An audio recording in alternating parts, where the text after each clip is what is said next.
Bismillah, assalamualaikum warahmatullahi wabarakatuh ya. Jadi hari ini kita akan membahas suatu tutorial ya. Wah.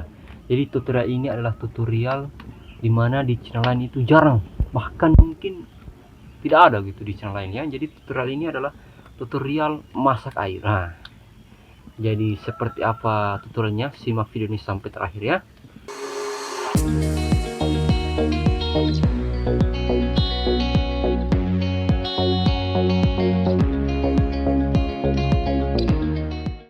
Oke, baik. Nah, sekarang di sini kita harus perhatikan dulu bahwa yang pertama harus kita siapkan itu adalah kompor ya, kompor. Tentunya kompor yang saya gunakan di sini adalah kompor yang seperti ini ya. Kita lihat. Jadi ini adalah kompor yang saya gunakan ya. Ini adalah kompor manual alias api yang kita nyalakan sendiri ya. Tentunya dengan korek api tentunya. Nah, dimana kompor ini adalah kompor zaman dulu, dimana sebelum adanya kompor gas ya. Oke, saya rasa kalian semua tahu. Dan tentunya ada yang namanya panci ya. Ini adalah pancinya. Ini panci ukuran sedang ya, sedang. Masih ada yang lebih besar lagi. Ini ukurannya sedang.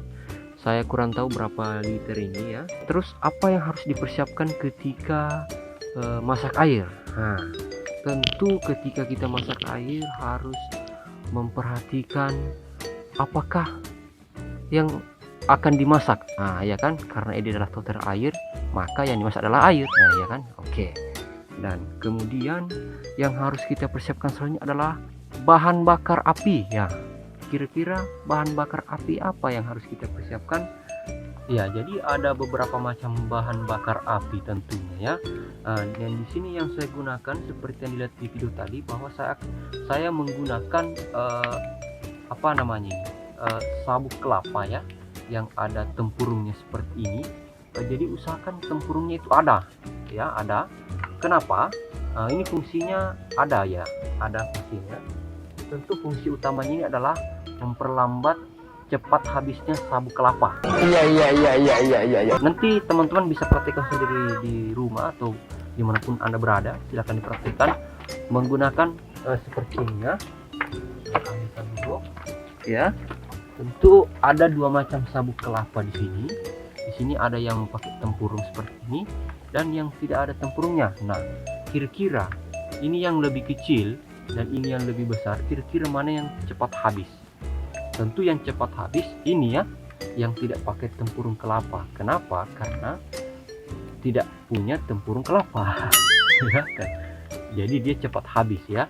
Nah, kira-kira kenapa ini tidak cepat habis? Karena ada tempurungnya. Nah, tempurung kelapa ini tuh memperlambat percepatan api. Asik. Nah, seperti yang teman-teman saksikan sendiri bahwa tempurung kelapa ini tuh apa ya namanya? Memperlambat padamnya api gitu ya. Jadi sehingga ketika kita memasak air itu lebih awet gitu ya. Jadi kita tidak perlu bolak-balik memasukkan sabuk kelapa ke bawah panci seperti itu ya.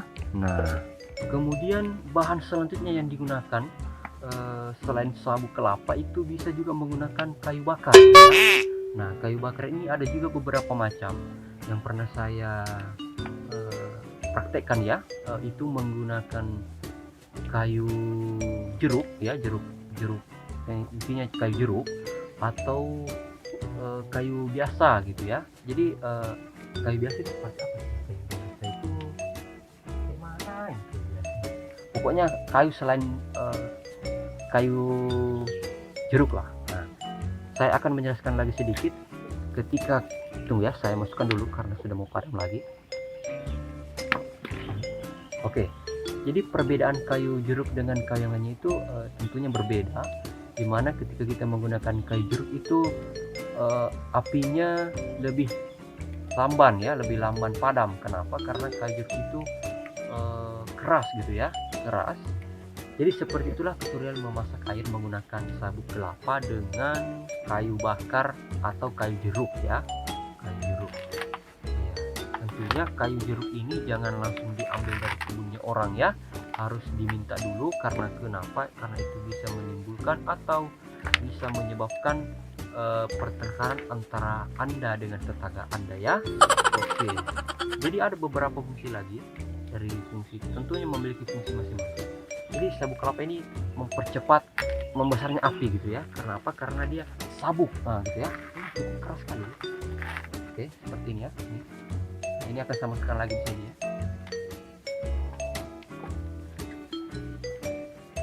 Oke. Nah, oke. Nah, kemudian seperti apa ciri-ciri ketika air sudah masak gitu ya, sudah mau mendidih? Nah, ada beberapa ciri-ciri ketika air itu sudah akan mendidih. Nah, tidak terlalu banyak ciri-cirinya, cukup satu saja ciri-ciri. Ketika api sedang menyala di bawah panci ya, di bawah panci, air dalam panci itu akan menimbulkan suara ya. Suaranya seperti ini, kita dengarkan di sini ya. Ya, jadi seperti itu. Jadi ada suara-suara semacam apa ya, semacam mesin pesawat gitu, mesin pesawat yang dipanaskan ya. Nah, oke. Nah, itu adalah ciri-ciri ketika air sudah mendidih, sudah mau mendidih ya. Nah, jadi ketika sudah berbunyi seperti itu, maka kita harus tinggal menunggu 15 menit atau 15 menit ke atas, maka air itu akan mendidih seperti itu. Tergantung banyaknya air dalam panci seperti itu ya. Jadi semakin banyak air dalam panci itu akan semakin lama pula mendidihnya seperti itu ya. Kemudian setelah mendidih, kapan dikatakan air itu mendidih ya? Nah, kapan dikatakan air itu mendidih? Ketika air itu sudah mulai bergelombang dari bawah, artinya ada tekanan dari bawah ke atas agar air itu menimbulkan semacam gelembung-gelembung dari bawah, ya kan? Nah, itu akan menimbulkan gelombang dari bawah ke atas ya. Jadi semacam, pernah gimana ya cara menjelaskannya? Intinya begitulah ya, silahkan kita sendiri. Akan menimbulkan gelombang dari bawah dan akan menimbulkan gelombang di atas permukaan air seperti itu ya. Oke, kemudian mungkin ini sedikit pencerahan dari saya bahwa ketika masak air jangan lupa pakai panci, karena kalau tidak pakai panci tidak akan masak ya.